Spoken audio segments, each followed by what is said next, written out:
When the Estates General met in 1789, one of the representatives of the Third Estate was a chap called Dr. Guillotine.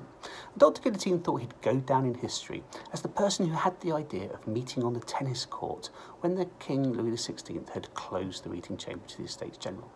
But that's not what he went down in history for, because later that year he designed a machine that would execute criminals in an equally quick and pain-free way, no matter what social class they were from.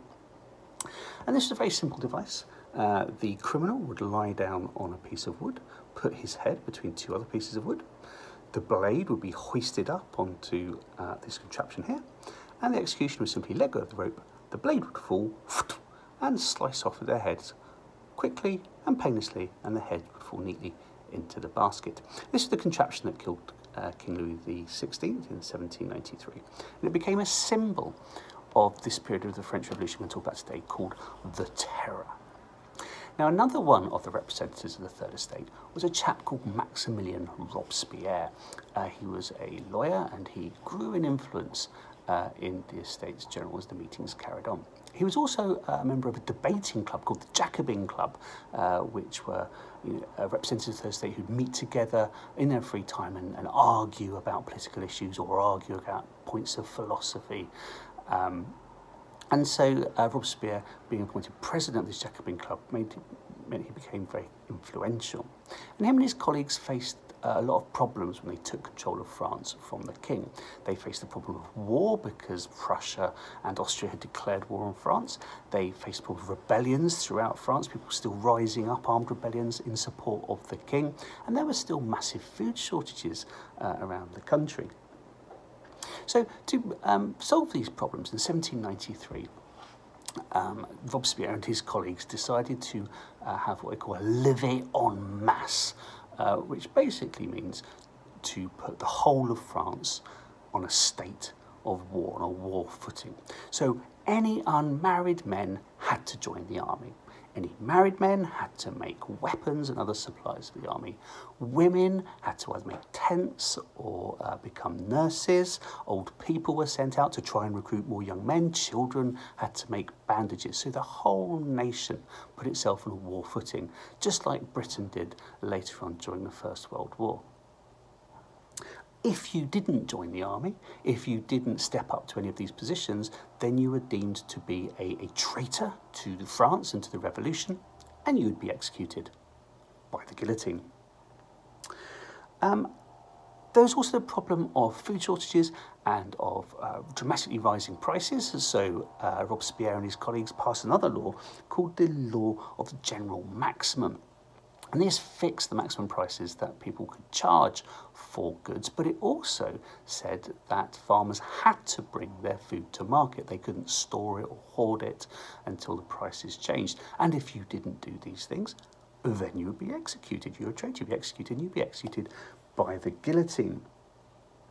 And then Robespierre and his colleagues thought that they needed to deal with the problem of the First Estate, the clergy, the people who worked for the church. So they simply closed churches and effectively banned the Catholic religion.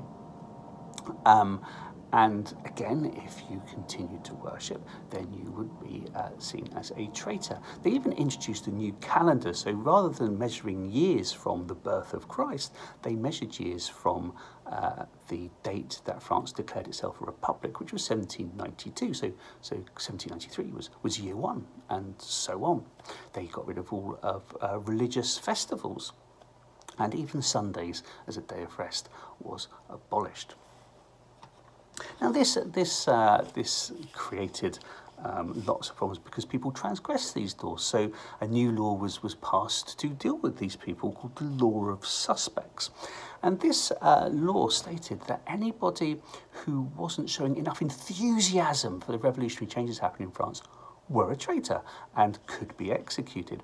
And so you had jealous neighbours drawing up lists of people they thought weren't being enthusiastic enough. And these people went in front of revolutionary tribunals and there was no right of appeal. If they found you guilty of not being enthusiastic enough, you would be killed by the guillotine. And the king's wife, Marie Antoinette, she was found guilty of this law and was put in front of one of the revolutionary tribunals and was executed in October 1793. Meanwhile, the revolutionary government set about dealing with uprisings across the country. The new revolutionary army went and suppressed revolutions in Lyon, the second biggest town in France, where they made a real example of the rebels there, and 300 of them were blasted to death by cannons because they couldn't get enough guillotines there on site to kill that many people. And in the Vendée, in the west of France, where was the biggest and most violent uprising for the king, that was ruthlessly put down by the revolutionary government.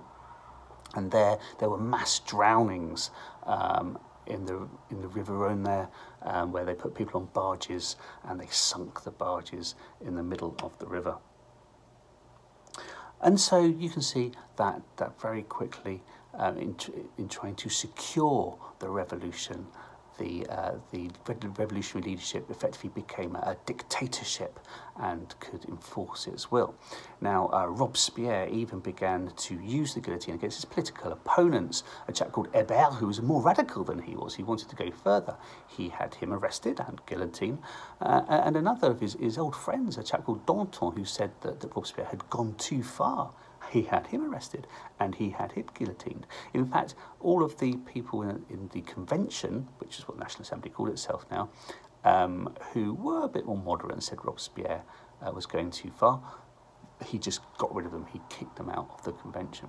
But eventually, Robespierre finally made a speech to the convention where he criticised many of the people in the meeting and said not enough people were supporting him. They were so offended that they actually had Robespierre himself arrested and he was guillotined.